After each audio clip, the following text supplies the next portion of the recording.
Sir भडाट कोणी बोलता का प्रधान कोणावर आहे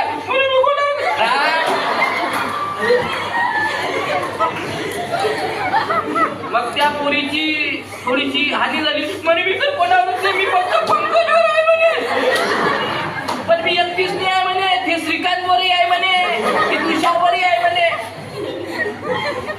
मी म्हटलं बेटा लुक ॲट मी प्रश्न काय केला तू कोणावर आहे मी तुले पंकज नाही विचारलं कॉन्फिडन्स मी तुले तुषार नाही विचारलं मी विचारलं तू कोणावर आहे कशावर आहे त्याचं उत्तर काय जर आपण सायकोलॉजिकल पॅरामीटर नुसार जर पाहायला गेलो एक ह्युमन सायकोलॉजी एक पीपल सायकोलॉजी आहे उत्तर काय ते बरेचसे आय एस जे लेकर करतात किंवा जे स्पर्धा परीक्षेकडे जातात जे IIT करतात त्यांना कॉमन विचारला जाणारा प्रश्न आहे आजपर्यंत 1 करोड लेकरांना इंटरव्ह्यू फोकस मध्ये शिकवणारा मास्तर आहे मी या देशामध्ये 3.5 लाख पोरी आहे मला किती 3.5 लाख हा 3.5 लाख पोरींचा बाप आहे मी proper guidance and proper direction भौतिक दृष्टिकोनातून नाही आहे की आपण जे ड्रीम पाहतो आपल्याला वाटते की जे सगळे करतात ते आपण करायला पाहिजे हा इथं बसलेल्या प्रत्येक मुलीला असं वाटते माझ्या मैत्रिणीनं कॉमर्स घेतलं मी घ्यायला पाहिजे अरे तिची अक्कल आहे तुला अक्कल नाही ना तिच्या भेज्यात बसते तू या भेज्या खाल्ल्या गेलाय तर आपण पहिले काय चेक करायला पाहिजे हे चेक करायला पाहिजे ना की आपली ग्रास्पिंग पॉवर किती आहे आपल्यातलं पोटेन्शियल कसं आहे कॅपेबिलिटी काय आहे ॲबिलिटी काय स्ट्रेंथ काय विकनेस काय हे माहीतच नाही आहे माहीत नसताना आपण ठरवतो मला डॉक्टर बनायचं आहे अभ्यास करते 2 तास आपला दादा तरी बनन काय 2 तास अभ्यास करतो तू मॅट आणि बनायचं काय डॉक्टर इथं जे टीचर्स बसले आहे ज्यांना ज्या तुमच्यासाठी आता टीचर दिवस झाला ना शिक्षक दिन साजरा केला ना आपण त्या दिवशी डॉक्टर सर्वपल्ली राधाकृष्णनची जयंती सुद्धा आहे हे सगळे टीचर तुमच्यासाठी आयडल आहे हे तुमच्यासारखे होते की नव्हते यांनी काय केलं मेहनत केली ना अभ्यास केला यांचं कॉन्सन्ट्रेशन कशावर होतं टीचरकडे होतं अभ्यासावर होतं की दुसरीकडे होतं अभ्यासाकडे होतं म्हणून आज ते कोण आहे त्यांचं गोल फिक्स होतं की मिक्स होतं फिक्स होतं तुमचं कसं आहे मिक्स बघे मेल्यावर बघशील का बाई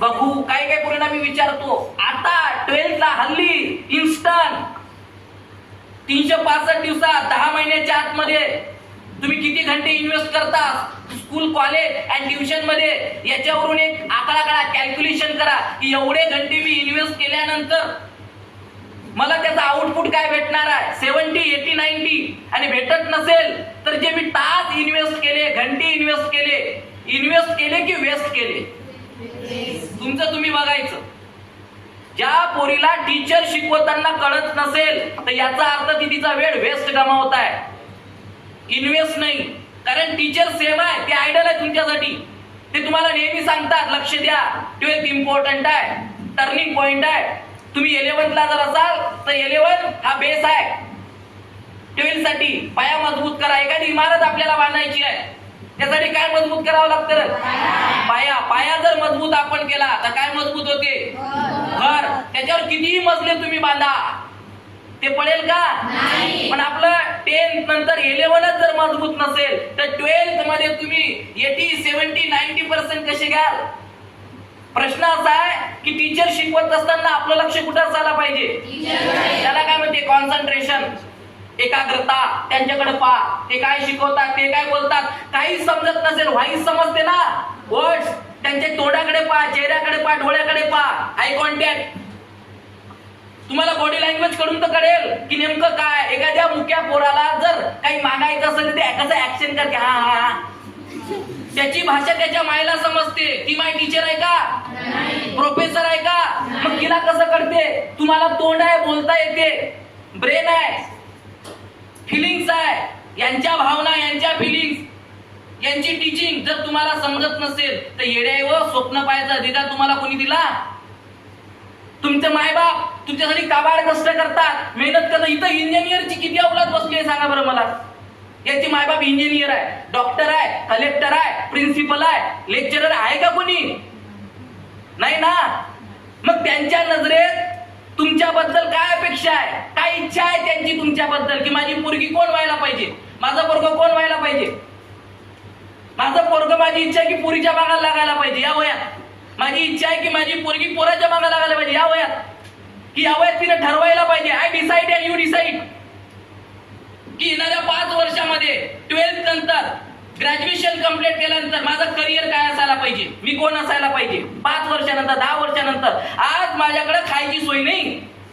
आज माझे पेरेंट्स राब राब कष्ट करतात. येणाऱ्या काही दिवसानंतर मी सेल्फ डिपेंड होईल आणि जी परिस्थिती माझ्या आई वडिलांनी भोगली त्याच्यानंतर 5 वर्षानंतर तशी परिस्थिती भोगायची गरज पडणार नाही. बेटर सिच्युएशन मी क्रिएट करेल. त्याला म्हणतात खऱ्या मायची लेकरं.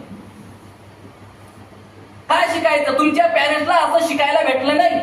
ते तुम्हाला सांगते बेटा आम्ही नाही शिकलो, तू शिक, मोठी हो, स्वतःच्या पायावर उभी हो. नाही तर तुम्हाला माहित आहे ना आजचं प्रकरण कसं आहे. मी स्पेशली मुलींची कंपनी चालवतो. ऑल ओव्हर महाराष्ट्रामध्ये, इंडियामध्ये जातो. मी प्रकरण पाहतो की 10-10 वर्षाच्या पोरीवर बलात्कार झाले. एक डॉक्टरीवर बलात्कार झाला. कोलकात्याची घटना माहिती आहे ना. ते कोलकात्यात होते. आपल्या महाराष्ट्रामध्ये, आपल्या विदर्भामध्ये अकोला आहे, तिथं बलात्कार झाला. नागपूरमध्ये झाला. नुसतं मलेपा बेलफुलोहा इम्पॉर्टंट नाही बेटा. 4 गोष्टी इम्पॉर्टंट आहे मुलींनी आणि मुलांना. बरेच लोक म्हणतात मुलींनी कायले मटकायला पाहिजे, मुलींनी कायले फॅशन करायला पाहिजे, मुलींनी कायले मेकअप करायला पाहिजे. साऱ्या गोष्टी कॅरेक्टर का कपड्यावरून डिपेंड होईल का, मेकअप वरून होईल का? कधी कधी पोरांनाही शिकवलं पाहिजे की बेटा भारत माझा देश आहे, सारे भारतीय माझे बांधव आहे, India is my country, all Indians are my brothers and sister.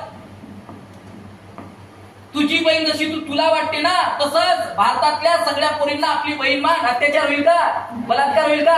शिवचरित्र वाचता की नाही वाचत? शिवाजी महाराजांना मानताना, भीमराव आंबेडकरांना मानताना, स्वामी विवेकानंदांना मानताना, टीचर जे शिकवतात ते ऐकताना. आणि काय शिकवल्या जाते तुम्हाला? जे सभ्यता, संस्कृती, कल्चर, तुमच्यावर जे विचारांचे हानमार केला जाते. कशासाठी?